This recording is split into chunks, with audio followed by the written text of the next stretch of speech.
I'll start with some background about myself and how my husband Jack and I met. I, 27F, was diagnosed with PCOS and endometriosis when I was 18. The doctors told me that getting pregnant would be extremely difficult, if not impossible. It was hard to accept at first, but over time I learned to live with it.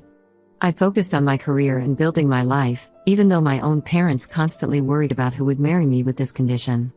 Jack, 29M, and I met through mutual friends at a work conference 5 years ago. He was charming, intelligent, and most importantly, he made me laugh. We hit it off immediately and started dating soon after. On our third date, I decided to be upfront about my condition. I remember that night clearly. We were having dinner at a small Italian restaurant, and I was terribly nervous about telling him. But Jack surprised me with his reaction. He held my hand across the table and told me that having biological children wasn't a deal-breaker for him. He said he was more interested in finding the right partner than in having biological children. We dated for 3 years before getting married. During our dating period, we discussed our future extensively. Jack suggested that we could always adopt or try other options if we wanted children later. His acceptance and understanding made me fall even more in love with him. We got engaged after 2 years of dating, and that's when I first met his family properly. His mother Sandra seemed nice at first, but there were small red flags that I ignored. She would make comments about how important family was and how she couldn't wait to have grandchildren. During our engagement, she constantly talked about how cute Jack was as a baby and how she hoped our children would look just like him. I should have addressed it then, but I was so focused on the wedding preparations that I let it slide. Our wedding was beautiful, though Sandra did try to take over the planning several times. She insisted on inviting distant relatives I had never met, saying they all needed to be there to welcome the future mother of her grandchildren. Again, I chose to ignore these comments for the sake of peace. The first year of our marriage was wonderful. We bought a small house, adopted 2 cats, and were just enjoying being together. Sandra would visit every few weeks, and each time she'd make subtle comments about the empty bedrooms in our house and how they would make perfect nurseries. Things started getting really tense about 6 months ago. Sandra's best friend became a grandmother, and suddenly the pressure on us intensified. She started sending us links to fertility clinics and articles about miracle pregnancies. Every time we met her, she had a new story about someone who overcame fertility issues. At first, we just deflected, saying we weren't ready for children yet. But things came to a head last month. Sandra invited us for a family dinner, something she does monthly. Everything was normal until after dinner when she cornered me in the kitchen while I was helping her with the dishes. She started asking very personal questions about why we weren't trying for children yet. She wanted to know if we were using protection, if we had gotten fertility tests done, and if I was taking any supplements. I tried to change the subject several times, but she wouldn't let it go. Finally, feeling cornered and uncomfortable, I told her about my condition. Her reaction was explosive. She dropped the plate she was holding, and it shattered on the floor. She started screaming about how I had deceived her son and ruined his life. She called me selfish and manipulative, saying I should have told them about my condition before the wedding. When Jack heard the commotion and came into the kitchen, Sandra turned on him. She was crying and telling him how I had trapped him, how I had stolen his chance to be a father. Jack tried to explain that he had known about my condition all along, but this just made her more furious. She accused me of brainwashing him and said he was too young to understand the importance of having children when he made that decision. Jack's father Tom, who had always been quiet and pleasant, came in and tried to calm the situation. But when Sandra told him about my condition, his face changed too. He looked at me like I had committed some horrible crime. He started talking about how important it was to carry on the family name and how Jack was their only child. The situation got even worse when Sandra brought up Jack's cousin Mark, who had recently divorced his wife because she didn't want children. She said that at least Mark's ex-wife had been honest about not wanting children, while I had trapped Jack by hiding my defect, her exact word. Jack was furious at this point. He told his parents that they were being ridiculous and that he had made his choice with full knowledge of everything. He said he loved me and that having biological children was not more important than our relationship. Sandra then said something that really hurt. She said that Jack would grow to resent me, that one day he would wake up and realize I had robbed him of the chance to be a father, and by then it would be too late. We left immediately after that, with Sandra crying dramatically and Tom standing there shaking his head disapprovingly. Since then, Sandra has been on a campaign to save her son from me. She's been calling our relatives, telling them her version of events where I'm the manipulative woman who trapped her son by hiding my infertility. She's even reached out to Jack's ex-girlfriend from college, Amy, telling her that Jack made a mistake in marrying me and that they should reconnect. Jack has been incredibly supportive through all of this, but I can see how much it's affecting him. He's becoming stressed and distant, especially when his phone rings multiple times a day with calls from his mother. He started letting most calls go to voicemail. Tom has also been calling him regularly, trying to convince him to think about his future. I know I did nothing wrong. I was honest with Jack from the beginning, and we made our decision together. But I can't help feeling terrible about causing this rift between Jack and his parents. They were always a close family, and now that relationship is strained because of me. Jack keeps telling me it's not my fault, but watching him lose his relationship with his parents is breaking my heart. Update 1: The situation with Sandra has gotten much worse than I could have imagined. What started as phone calls and family drama has now escalated into something that's affecting both our personal and professional lives. Last Wednesday, I was at work when I got a call from Lisa, one of Jack's co-workers who I'm friendly with. She called to warn me that Sandra has shown up at Jack's office with his ex-girlfriend Amy. I felt my stomach drop when Lisa described how Sandra was walking around the office, introducing Amy to everyone as Jack's future wife and telling people that Jack and I were getting divorced.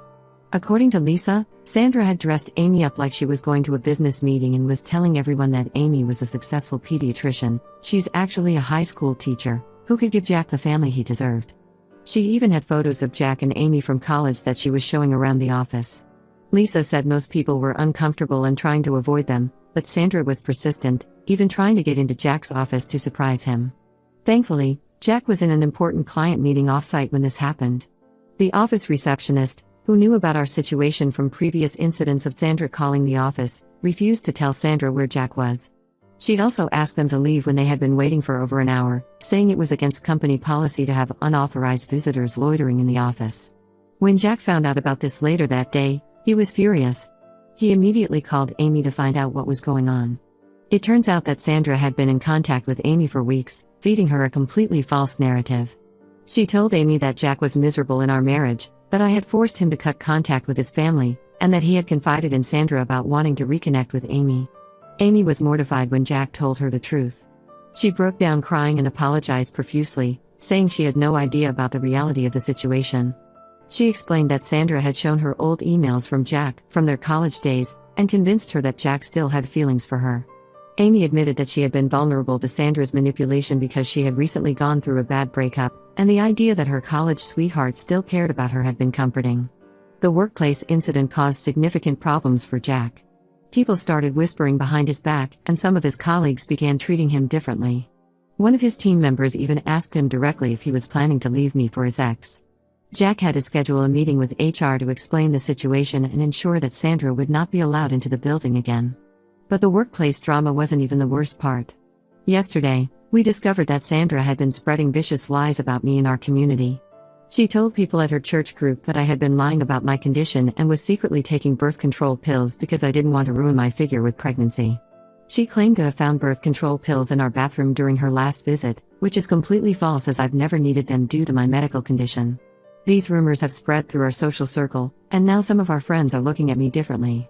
One of my close friends, Rachel, admitted that Sandra had called her crying, saying she was worried about her son's happiness and asking Rachel to talk some sense into me about stopping the birth control. Rachel didn't believe Sandra, but she thought I should know what was being said. Jack finally reached his breaking point when he learned that Sandra had been telling people that I had previous pregnancies that I had terminated before meeting him, and that's what had caused my infertility. This lie was particularly cruel because she knew about my medical history. I had shown her my medical records when she first started accusing me of lying about my condition. When Jack confronted his mother about these lies, she broke down crying, something she seems to do a lot, and said she was just trying to save him from a lifetime of regret. She revealed that she had already consulted a divorce lawyer on Jack's behalf and had scheduled an appointment for next week. She had even paid a retainer fee using money from their family emergency fund. Jack told her that if she didn't stop spreading lies about me and interfering in our marriage, he would cut all contact with her. Sandra's response was to accuse me of brainwashing her son against his own mother. She said that the son she raised would never speak to his mother this way, so clearly, I must be manipulating him. Tom, Jack's father, called later that evening to tell Jack that he was being ungrateful and disrespectful to his mother. He said that Sandra was crying herself sick every night because she was worried about Jack's future. When Jack tried to explain how Sandra's behavior was affecting us, Tom dismissed it as a mother's concern and said we were overreacting. Jack and I are at a loss about what to do. He's considering taking legal action if Sandra doesn't stop spreading lies about me, but we're worried that might just make things worse. His work situation is becoming uncomfortable, and we're both stressed about what new drama Sandra might create next. Jack is standing firm in his support of me, but I can see how much this whole situation is wearing him down. We're thinking about moving to a different city where Jack's company has another office, but it feels unfair that we might have to uproot our lives because of Sandra's behavior. For now, we're documenting everything she does in case we need it for legal purposes later. I never imagined my mother-in-law's obsession with grandchildren would turn into something this ugly. Update 2: A lot has happened since my last update, and we finally discovered the real reason behind Sandra's extreme behavior. Everything started unraveling last week when Jack's cousin Emma reached out to me privately through Facebook. Emma and I had only met a few times at family gatherings, and she usually kept to herself. She messaged me saying she needed to tell me something important about Sandra, but she wanted to meet in person. We met at a coffee shop far from where Sandra lives, as Emma was worried about being seen. What Emma revealed completely changed our understanding of the situation. 30 years ago, before Jack was born, Sandra had a daughter named Sarah. The baby was born with a severe genetic condition and only lived for 4 months. After Sarah's death, doctors told Sandra that she might not be able to have more children due to complications from that pregnancy. According to Emma, Sandra fell into a deep depression and became obsessed with having another baby. When she finally got pregnant with Jack 3 years later, it was considered a miracle by the family. Emma explained that Sandra was extremely protective of Jack growing up, barely letting him out of her sight. She had also never properly grieved Sarah's death or gotten any help to process her trauma. The family never spoke about Sarah, and any photos or mementos of her were locked away in the attic. Emma only knew about this because her mother, Sandra's sister, had told her recently, worried about Sandra's increasingly erratic behavior towards me. Emma's mother had tried to convince Sandra to talk to a grief counselor many times over the years, but Sandra always refused, saying she was fine. This revelation explained so much about Sandra's obsession with grandchildren. She sees my inability to have children as history repeating itself, and it's triggering all her unresolved trauma from losing Sarah. In her mind, she's not just losing potential grandchildren, she's reliving the loss of her daughter. When Jack heard about Sarah, he was completely shocked. He had no idea he had a sister, and he was hurt that his parents had kept this from him his entire life. He spent hours going through old family photos, looking for any sign of Sarah's existence, but Sandra had been thorough in erasing all traces of that period of her life. We decided to approach Sandra with this new understanding, hoping it might lead to a breakthrough. Jack invited his parents over to our house, thinking a neutral setting might help. When we gently brought up Sarah, Sandra's reaction was explosive. She turned pale, then started screaming at Emma's mother, who wasn't even present, for betraying her confidence. She accused us of using her dead daughter to manipulate her and said we had no right to bring up Sarah. Then she revealed something that showed just how far she had gone in her campaign against our marriage. She had already put a down payment on a 1-bedroom apartment near her house, convinced that Jack would leave me soon. She had furnished it with some of Jack's old furniture from their attic and had even started telling her friends that Jack and I were already separated and living apart. She had created an entire fantasy where Jack would leave me, move into this apartment, and then quickly find someone else to marry and have children with. She had even started looking into fertility specialists in the area for Jack's future wife. Tom, who had been quiet during most of this conversation, finally spoke up. He admitted that Sandra had withdrawn a significant amount from their retirement savings to pay for the apartment and furniture, all without discussing it with him. He seemed more concerned about the financial aspect than his wife's deteriorating mental state. When Jack tried to make his father understand how serious the situation was, Tom just shrugged and said we needed to be patient with Sandra because losing a child changes a person. He completely dismissed how Sandra's behavior was affecting us and suggested we should just give in to what she wants to keep the peace. The most disturbing part was when Sandra pulled out a photo album she had created. It contained pictures of Jack with Amy from college, but she had digitally edited some of them to show a pregnant Amy. She had actually created a fake timeline of what Jack's life should have been if he hadn't met me. This level of delusion and obsession has really scared us. We're now seriously considering getting a restraining order, especially after discovering that Sandra has been driving by our house regularly and taking photos of who comes and goes. She's created a serious situation that we can't ignore anymore, no matter how much we understand the trauma that led to her behavior. Update 3: After everything that happened, Jack and I have made some major decisions about our future. We've decided to move to Boston where Jack's company has another office. He requested a transfer last week, and it was approved yesterday. The best part is that it comes with a promotion, so at least something good has come out of this mess. We haven't told anyone in his family about the move yet. We're planning to leave quietly next month because we know Sandra will try to sabotage our plans if she finds out. We've already found an apartment and started secretly moving our important documents and valuable items to a storage unit. Before making this decision, we tried one last time to reconcile with his parents. We invited them to dinner at a nice restaurant, thinking a public place might help keep things civil. I spent hours rehearsing what I wanted to say, hoping to find the right words to reach Sandra. The dinner started okay. We suggested family counseling, offering to pay for it ourselves. We even brought up the possibility of adoption in the future, thinking it might help Sandra see that there were other ways to have grandchildren. That turned out to be a huge mistake. Sandra's reaction to the adoption suggestion was heartbreaking. She said she would never accept an adopted child as her real grandchild. She went on a long rant about how adopted children are damaged and how they never truly become part of the family. When Jack reminded her that one of her closest friends had adopted 2 children, she said that was different because they couldn't afford fertility treatments, while we were choosing not to have real children. Tom sat there nodding along with everything Sandra said. When Jack finally confronted him about his passive behavior, Tom told him that he was making the biggest mistake of his life by choosing me over his family. He said that one day Jack would wake up as a 45-year-old man with no children and realize he had wasted his life with me. The final straw came when Sandra revealed that she had joined some online grandparents' rights groups and was looking into whether she could legally force us to let her be part of any future adopted child's life. She had convinced herself that we were secretly planning to adopt without telling her. Jack finally snapped. He told his parents that they had left us with no choice but to distance ourselves from them. He listed everything Sandra had done: the lies about me, the apartment, the edited photos, the workplace incident, the stalking, and said he couldn't trust them anymore. We're moving next month. Jack has already blocked his parents' numbers and social media accounts. We've installed security cameras at our current house just in case Sandra tries anything before we leave. We've also warned our new landlord in Boston not to give out any information about us to anyone. The hardest part has been watching Jack grieve the loss of the parents he thought he had. He keeps saying he never realized how conditional their love was until now. Yesterday, he found some old family photos and just sat there staring at them for hours. Emma has promised to keep us updated if Sandra's behavior escalates further.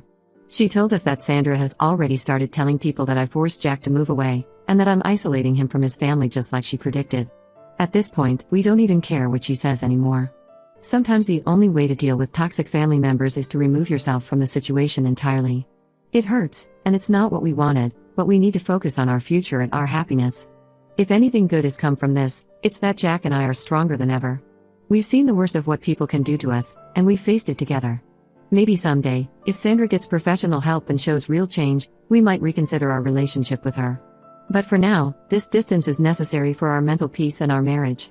This is probably my last update. Thank you to everyone who has supported us through this journey. Sometimes the family you choose is better than the family you're born into.